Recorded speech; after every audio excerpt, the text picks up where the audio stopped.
దసరా నవరాత్రి ఉత్సవాల ప్రారంభోత్సవం సందర్భంగా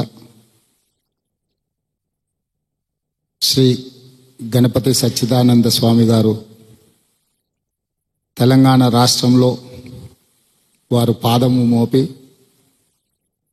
తెలంగాణ రాష్ట్రం సుభిక్షంగా ఉండాలి అని వారు ఆశీర్వదించడానికి తెలంగాణ రాష్ట్రానికి విచ్చేసినందుకు రాష్ట్ర ప్రజల తరఫున వారికి కృతజ్ఞతలు తెలియజేస్తున్నాను.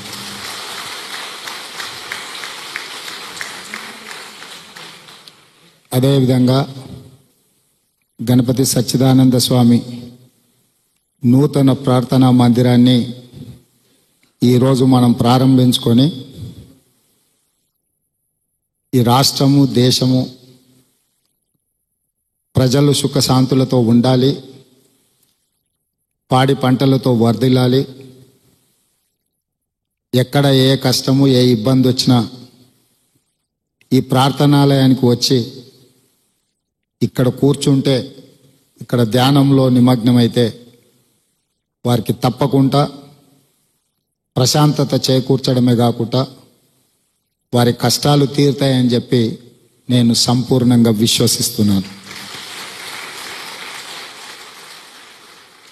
అదేవిధంగా అద్భుతమైన నిర్మాణము కళాఖండాలుగా తీర్చిదిద్ది వాస్తవంగా ఈ కార్యక్రమం రావాలనా వద్దా పెద్దగా నేను ఎలాంటి నిర్ణయం తీసుకోలేదు. ఢిల్లీలో ఉన్నప్పుడు మా మిత్రుడు మంత్రివర్గ సహచరుడు శ్రీధర్ బాబు గారు స్వామివారు ఆదేశించారు మీరు రావాలి అని వారు నాకు చెప్పడం, వారి సూచన మేరకు నేను ఈరోజు ఇంత గొప్ప కార్యక్రమంలో పాల్గొనే అవకాశం కలిగింది. రాకపోయి ఉంటే ఒక అద్భుతమైన సన్నివేశంలో నా పాత్ర లేకుండా పోయే ప్రమాదం ఉండే. స్వామివారి ఆదేశము, నేను ఇక్కడికి రావడము, ఇంత మంచి కార్యక్రమంలో పాల్గొని భక్తులందరితో కలిసి ఈ యొక్క ఒక శుభకార్యంలో పాల్గొనడము ఇది తెలంగాణకు శుభసూచకము. తెలంగాణకు తప్పకుండా మేలు జరుగుతుంది అని చెప్పి మా ప్రభుత్వం భావిస్తుంది. ఏ రాష్ట్రంలో అయితే ప్రశాంతమైన వాతావరణము సాంప్రదాయాలను కాపాడుతామో, సాంప్రదాయాలను భవిష్యత్ తరాలకు అందించే వాళ్లకు గౌరవం దక్కుతుందో ఆ రాష్ట్రంలో అభివృద్ధి జరుగుతుందని చెప్పి రాష్ట్ర ముఖ్యమంత్రిగా నేను సంపూర్ణంగా విశ్వసిస్తున్నాను.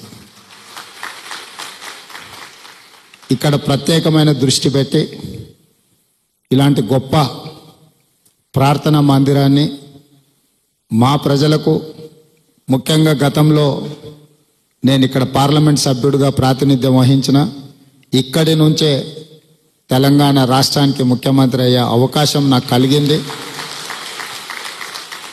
ఈ ప్రాంతంలో మా మిత్రులు, మా ప్రజాప్రతినిధులు, ఇక్కడ భక్తులందరికీ ఈ ఆశ్రమం పెద్ద ఎత్తున అభివృద్ధి చెంది ఒక ప్రపంచ పర్యాటక క్షేత్రంగా మారి ప్రజలందరికీ ఉపయోగపడాలని ఆకాంక్షిస్తూ మీ అందరి దగ్గర సెలవు తీసుకుంటున్నా. మళ్ళొకసారి భక్తులందరికీ దసరా నవరాత్రి ఉత్సవాల శుభాకాంక్షలు నేను తెలియజేస్తున్నా. మైసూరులో జరగాల్సిన కార్యక్రమం ఈరోజు తెలంగాణ రాష్ట్రంలో ఇక్కడ జరిపించడం స్వామివారు తీసుకున్న ఒక గొప్ప నిర్ణయం. ఈ నిర్ణయం ప్రజలందరికీ కూడా ప్రయోజనకారిగా ఉండాలని భావిస్తూ మీ అందరి దగ్గర సెలవు తీసుకుంటున్నా. ధన్యవాదాలు మిత్రులారా. డైనమిక్ లీడర్ అని వెంటనే కానీ ఈరోజు ప్రత్యక్షంగా చూసాం సీఎం గారిని.